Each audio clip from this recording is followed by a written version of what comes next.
Association, personnalité, sportif, entreprise. Le forum, c'est sur Fréquence 8.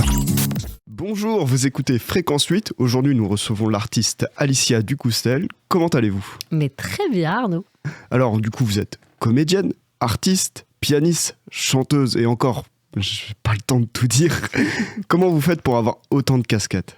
Ah, c'est une bonne question, ça, je me le demande. Je pense que c'est aussi une question de... Ça a été progressif. Au début, j'étais presque que comédienne, voilà, pendant plusieurs années. Et puis la musique a... Il y a toujours eu de la musique dans ma vie, mais la musique a pris de plus en plus d'importance. C'est-à-dire qu'on me proposait aussi des concerts. Donc voilà. Et puis, du coup, le théâtre, c'était quand même toujours important, mais je mettais plus en scène les autres que moi. Et puis, tout ça, il y avait aussi du combat d'épée au milieu, et puis plein de choses. En fait, je crois qu'il y a pas mal d'artistes quand même aujourd'hui qui ont plusieurs casquettes. Je pense que c'est aussi une manière de ne pas voir l'art comme quelque chose de cadré et qui se met dans une boîte. Mais en fait, à partir du moment où c'est comme le sport, quoi. Des fois, t'aimes bien faire un sport et puis t'en découvres un autre. Bah là, c'est pareil, quoi. Moi, j'adore mêler les expressions artistiques différentes. C'est ça qui me permet le mieux de raconter les émotions, je pense. Donc avec toutes ces émotions et toutes ces différentes aspects artistiques que vous avez eus par le passé, quels sont les grands projets que vous avez effectués ? Waouh. Les grands projets. Ceux qui ressortent, on va dire le immense. plus. J'ai fait l'Olympia quand même. Non, c'est pas vrai. Pourquoi pas ? Mais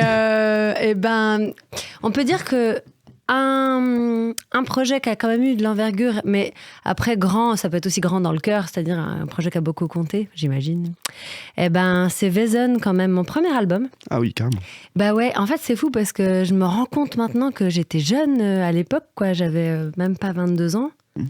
Mais je me rendais pas compte à ce moment-là, mais je sais pas, je me posais un peu aucune question, je m'en pose beaucoup plus maintenant que voilà, ça fait 15 ans que je suis intermittente du spectacle. Et en fait, il y avait un peu ce truc de « Ah ouais, j'ai envie de faire cette musique, bam, je compose ». Et Wesen est devenu donc un CD, mais pas seulement, c'est un livre aussi. Donc c'est un livre CD, c'est un roman graphique en musique. Et il y a eu une commande de spectacle, donc on a créé un spectacle où il y avait un des musiciens faisait de l'électro en live et projetait les images du livre animées en live. Et on a joué dans des belles salles, au Centre culturel de Cesson-Sévigné, au Festival interceltique de Lorient, au Champ Libre, etc.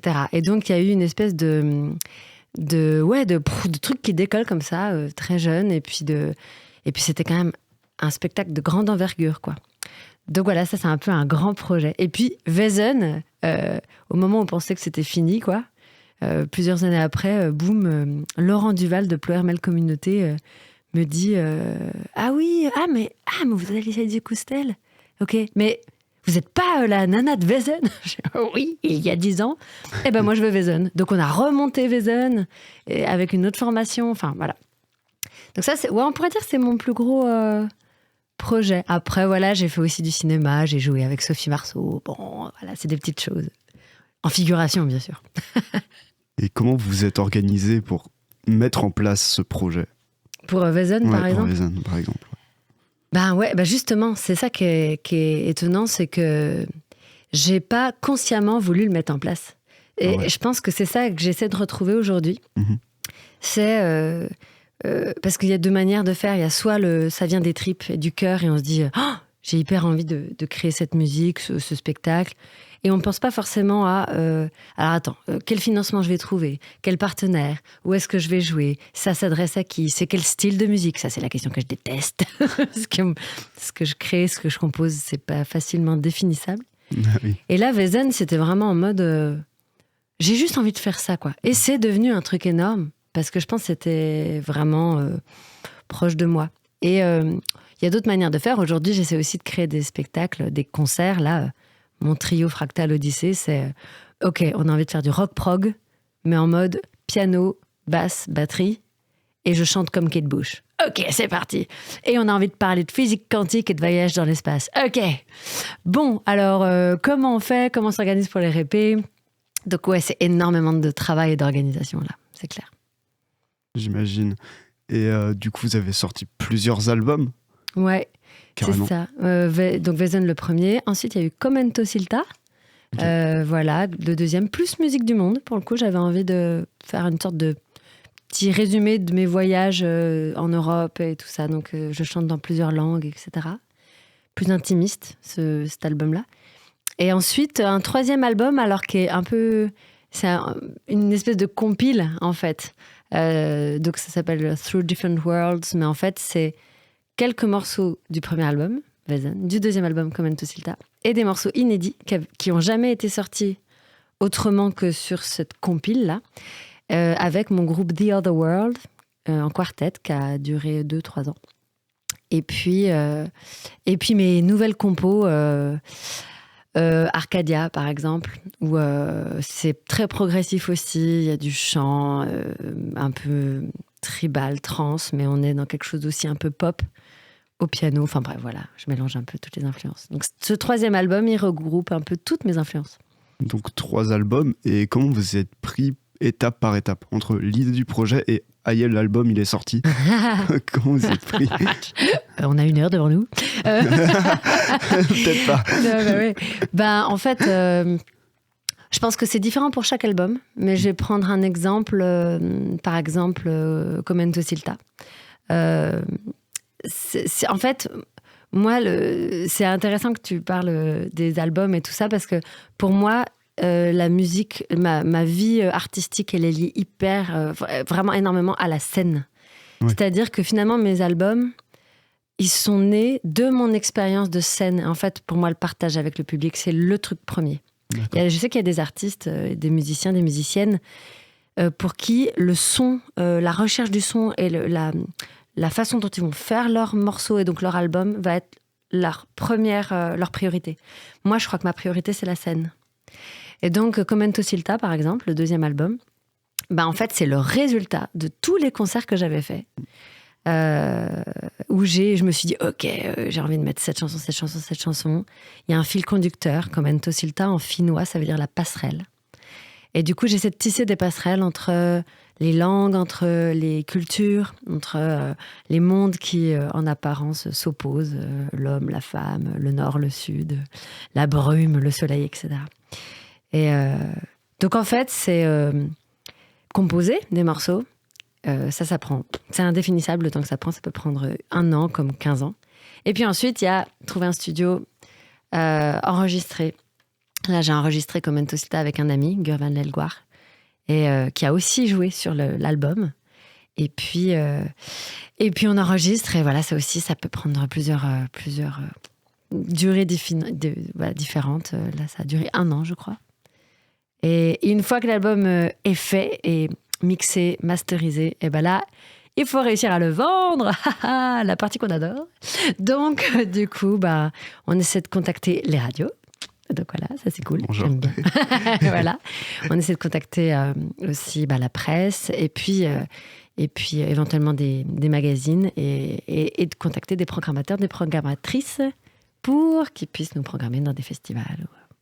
Et justement, en parlant de festival, vous avez dit tout à l'heure que vous avez vraiment une approche particulière pour la scène. Est-ce que quand vous composez la musique et que vous pensez déjà à la chanson, vous voyez déjà comment vous pourrez l'interpréter sur scène? Super question. Ouais, carrément.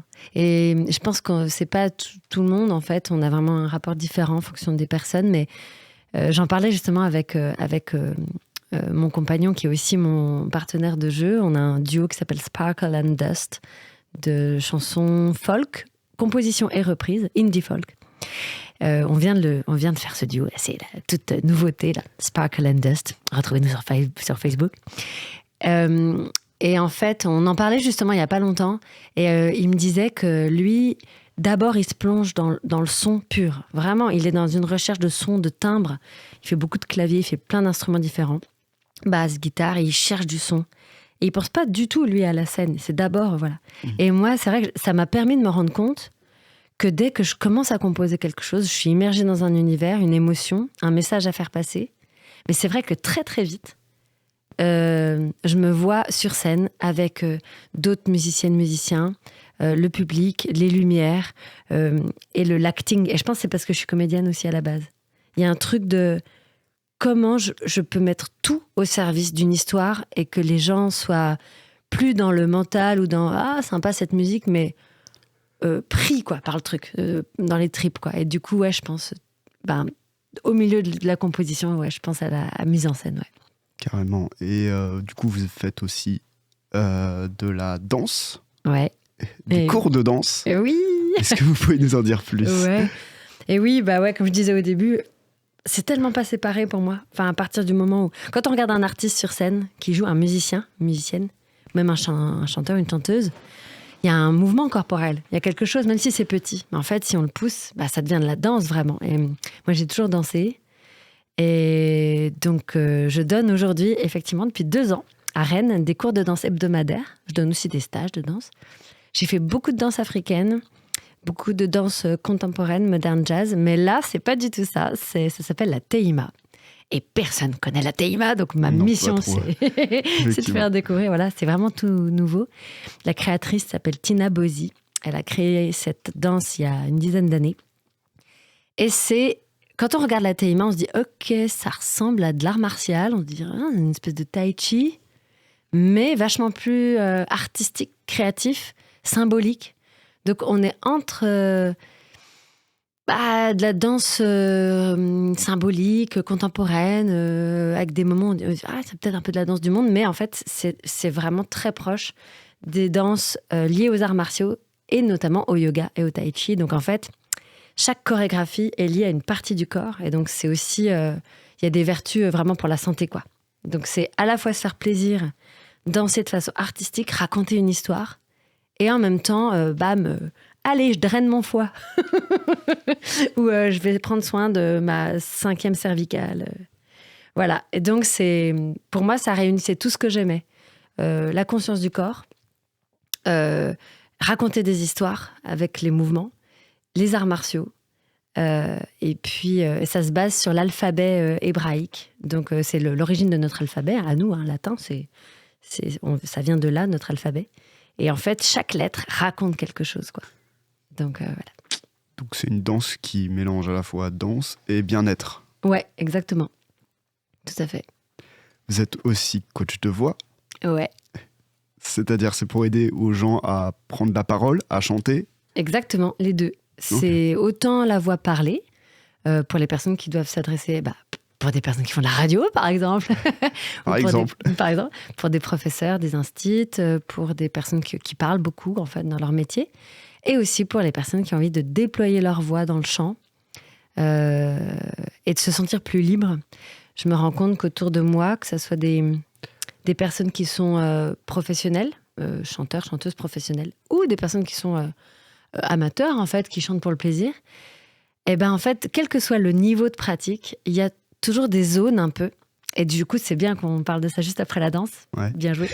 Parce que, en fait, il y a un truc qui est lié au corps. En fait, chanter, c'est tellement lié à ce qui se passe en nous que on peut pas chanter déployer complètement si on a une boule au ventre de fou, de stress. Oui. On peut le faire mécaniquement. Si on a une bonne technique vocale, ça va passer. Ça va passer, mais on va sentir qu'il n'y a pas... Ça se ressent. un truc qui, une espèce de liberté de fou. C'est ça. Et donc moi, mon job, et j'adore ça, franchement, ça me passionne, à force d'observer des gens, d'accompagner des gens, et puis de m'observer moi-même dans mes blocages, j'ai réussi à voir comment trouver des clés en douceur, et surtout en s'amusant. Hyper important, le plaisir et le fun. En s'amusant, comment débloquer des zones qui se sont un peu stressées, qui se sont fermées, dans le corps, dans l'esprit aussi, bien sûr, c'est psychologique. Et aussi des croyances. Des fois, on se dit... on fait des actions, on se dit « Ah oui, je vais chanter comme ça. Oh yeah !» Et en fait, paf, on serre la gorge parce qu'on se dit « Non, mais sûrement que les vrais chanteurs, ils font comme ça. » Et on fait des petites mimiques. Et en fait, tout ce qu'on va mettre en place pour libérer sa voix, en fait, ça fait l'inverse. Ça la comprime. Donc moi, ce que je crée, c'est un petit espace-temps, une journée, ou en cours particulier aussi, je donne des cours individuels, pour permettre à la personne de reconnecter à sa vraie voix. et d'enlever tous les petits trucs qu'on a construits, en fait, qu'on s'est dit, ah tiens, je vais peut-être faire ça, inconsciemment, hein, souvent, hein, je vais chanter comme ça va être mieux, ou je vais parler comme ça va être mieux, on va mieux m'entendre, et on va déconstruire ça pour juste retrouver sa voix la plus pure, en fait, la plus profonde et souvent la plus puissante, en fait. Ça vous est déjà arrivé d'être face à quelqu'un où vous vous êtes dit, ah là, il a beaucoup de mal à parler en public, à être à l'aise avec sa voix. Ça vous est déjà arrivé? Oui, bien sûr, oui, parce que soit les gens qui viennent me voir, c'est des personnes qui sont déjà très à l'aise, mais qui ont quelque chose de très spécifique. Genre, oui, je me rends compte que quand je vais dans les aigus, j'appauvris ma voix en bas médium, et c'est dommage. Alors là, on va faire quelque chose de très précis, etc. Ou je vais coacher des artistes sur des choses très précises. Genre, cette chanson, ce passage-là, je sais pas pourquoi, je le sens moins émotionnellement. Ah ok, on va aller voir. Et là, c'est aussi mes talents de metteur en scène et d'accompagnante. Mais du coup, comme tu dis, il y a parfois des personnes qui viennent nous voir parce que elles viennent parler comme ça, quoi. Ah oui. Ouais. Et là, je dis, ah ouais. Je dis, ok. Alors, ça, c'est important de préciser, ouais. Quand je vois qu'il y a peut-être une pathologie médicale, moi, je suis pas médecin quand même, je suis pas orthophoniste, je suis pas ORL, je suis pas, voilà. Je renvoie vers un médecin pour faire un diagnostic, pour voir s'il n'y a pas des nodules, s'il n'y a pas un vrai souci physique que moi, je ne peux absolument pas traiter, hein, bien sûr, ni diagnostiquer. Enfin, je peux avoir une idée, mais voilà. Et par contre, s'il n'y a pas, si c'est vraiment lié à des stress, un mauvais geste vocal, une mauvaise façon de respirer, hein, 81% du geste vocal, c'est la respiration, hein, en fait. Ouais. C'est ce qui se passe avant que le son arrive, en fait. Eh bien, en fait, je vais pouvoir aider la personne qui a très peur de parler en public, par exemple, ou qui chante super bien quand elle est toute seule, puis dès qu'elle est sur scène, c'est... Voilà, ça coupe. Et là, on va essayer de... Donc oui, ça m'est arrivé souvent d'avoir des personnes... Après, je me dis jamais, ouh là là, ça va être compliqué. Je sais pas, je vois le potentiel. Tout le temps, je vois bien qu'il y a... Et en fait, à chaque stage, à chaque coaching, il se passe des trucs. Il n'y a pas eu une seule fois où je me suis dit, ah bon, là, vraiment, je peux rien faire pour cette personne. À chaque fois, la confiance, la bienveillance et le fait de s'amuser puis de rire, en fait, de tout ça et de se lâcher, en fait, de retrouver le côté de l'enfant qui joue et qui cherche pas trop à comprendre ce qu'il fait, ni à se dire est-ce que je suis ridicule ou non, je vais pas faire ça, c'est la honte. En fait, non, à partir du moment où on se lâche et on s'amuse, blam, comme de par hasard, il y a des choses qui s'ouvrent. Donc non, ouais, j'ai toujours de l'espoir. Ouais, donc à chaque fois, ça se voit qu'il y a une nette amélioration de la voix, même pour les personnes qui ont un peu de soucis. Carrément, j'ai des retours super bons. Ouais. Ça, c'est chouette. Ça me fait vraiment plaisir. Et pour vos projets pour 2024, quels sont vos projets pour 2024? Ah, mes projets. Sauver le monde? Non. Peut-être pas. Si, qui veut bien sauver le monde avec moi? Qui est partant? À ma mesure, je vais essayer peut-être pas de sauver le monde, mais au moins y mettre un peu plus d'émerveillement et de, je crois, le contact humain, la connexion humaine. Donc, pour moi, les concerts, c'est un moment tellement parfait pour créer un moment privilégié pour que les gens se rappellent à quel point ils sont contents d'être ensemble, même s'ils ne se connaissent pas. Donc, ce truc de se regarder les yeux dans les yeux. Moi, j'adore jouer dans des grandes salles, hein, ou des gros festivals. Mais j'aime énormément jouer dans des petites salles parce qu'on peut vraiment regarder chacun dans les yeux et qu'on a vraiment le sentiment, et c'est pas une illusion, c'est vrai, que ce qu'on vit est unique et que ça ne se reproduira jamais. Et moi, je dis souvent au public au début des concerts, là, c'est tous ensemble en fait qu'on va créer ce qui se passe ce soir. C'est pas nous les artistes, puis vous écoutez. C'est tous ensemble. Et s'il y en a une de vous qui est pas là, c'est pas le même concert. Donc c'est très interactif souvent les concerts. Et pour répondre à ta question, parce que je digresse, désolée. C'est intéressant. Merci. Les projets, du coup, continuer les concerts à fond. Essayer de développer Fractal Odyssey, ce trio de prog entre Pink Floyd et Kate Bush, là, entre Gogo Penguin, on va dire, Pink Floyd et Kate Bush. Donc là, on est en création. Donc voilà, finir de composer, trouver des partenaires, trouver des lieux qui vont nous accueillir en résidence, etc. Mon groupe Alpha Tribe aussi. On va bientôt rechercher un nouveau musicien ou musicienne à faire à suivre, continuer à jouer. Et avoir des concerts avec Sparkle and Dust, donc ce tout nouveau duo de indie folk. Là, l'actu, donc c'est pas un projet, c'est vrai de vrai, ça arrive, c'est qu'on va jouer le 27 avril, je crois. 27 avril. On me dit dans l'oreillette que c'est bien le 27 avril au Champ Commun à Augan. Donc ça va être la première date officielle de Sparkle and Dust. D'accord. Et ça, on est trop contents. Et puis, en fait, on a créé une association en fait, avec les artistes avec qui je travaille. Ouais. Et on a plein de projets. Donc, alors, je ne vais pas avoir le temps de tout dire, mais en gros, il y a tous les groupes de musique, les cours de danse, les cours de musique, les cours de chant, etc. Donc, tout ça, c'est regroupé au sein de l'association Olnaro, qui veut dire raconter les rêves. Et au sein de l'association Olnaro, le projet qui arrive tout proche, là, c'est la sortie du CD et vinyle Moongang. Donc le projet Moongang, c'est un groupe génial. Donc je peux le dire à fond parce que je n'en fais pas partie. Donc je suis complètement objective. C'est génialissime. Et c'est vraiment un ovni en fait. C'est du rock prog mais qui se base sur la musique indonésienne antique. Donc on entend du rock prog, mais en fait ce sont des morceaux millénaires d'Indonésie qu'on entend. Donc c'est dingue. Et Moongang sort le 19 avril en streaming, disponible sur les plateformes, etc., à l'achat en CD, en vinyle. Et voilà, pas encore de concert de sortie annoncé, mais il faut guetter. Il faut guetter les endroits à Rennes. Voilà, Moongang. Et vous avez parlé de votre association, donc ça regroupe pas que vous, il y a d'autres artistes en plus. Oui, exactement, c'est ça. Il y a les artistes, donc il y a Arnaud Allais qui... mène le projet Moongang. Il y a aussi donc forcément tous les musiciens avec qui il joue, Joris, Simon et puis Gabriel. Et puis il y a les musiciens avec qui je joue, notamment Clément Macoin à la batterie. Et en fait, donc il y a le bureau de l'association aussi, de 4 personnes qui sont aussi impliquées dans les cours de TEIMA, la danse. Donc ils participent aux cours de TEIMA et ils sont présidents, trésorières et secrétaires de l'asso.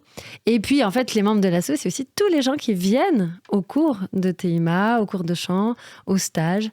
Donc ça fait un petit paquet de monde passionné par la musique, par la danse, par le théâtre. On en fait un peu moins en ce moment. Avant, on faisait aussi des spectacles d'art de rue, mais là, c'est en pause.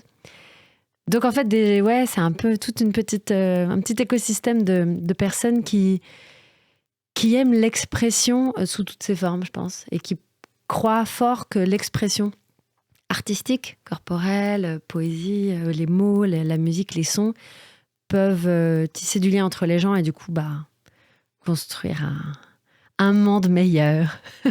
Et comment faire pour vous contacter s'il y en a qui sont intéressés par la danse, la voix, ou même savoir quand sont vos prochains concerts? Carrément, c'est vrai ça. Alors il y a plein de manières de nous contacter. L'association Olnaro n'a pas encore de site internet, mais ça ne saurait tarder. On peut retrouver quand même Olnaro sur la plateforme Hello Asso, qui est une plateforme qui regroupe plein d'assos et qui facilite les démarches en ligne pour les assos. Le plus simple pour contacter, pour participer aux cours de chant, de danse, tout ça, c'est d'aller sur mon site internet www.aliciaducoustel.fr. Simple, efficace. Et d'aller sur la page contact, d'envoyer un petit mail en disant je suis intéressée par ça, etc. Et évidemment, on est présent sur Facebook. On peut me trouver sur Facebook, Alicia Ducoustel. Tous les groupes sont présents sur Facebook. Sparkle and Dust, Alpha Tribe, Fractal Odyssey, Moongang. Sur Instagram aussi, bien sûr. Voilà, c'est pas mal déjà. Ouais. Eh bien, merci Alicia Ducoustel. Je pense qu'on aura l'occasion de vous réinviter. Avec plaisir. Peut-être dans une émission ou pour une autre interview. Yes. En tout cas, je vous remercie pour vos détails sur vos talents d'artiste et votre association. Merci beaucoup. Et puis moi, je vous souhaite une bonne journée sur Fréquence 8. Association, personnalité, sportif, entreprise. Le forum, c'est sur Fréquence 8.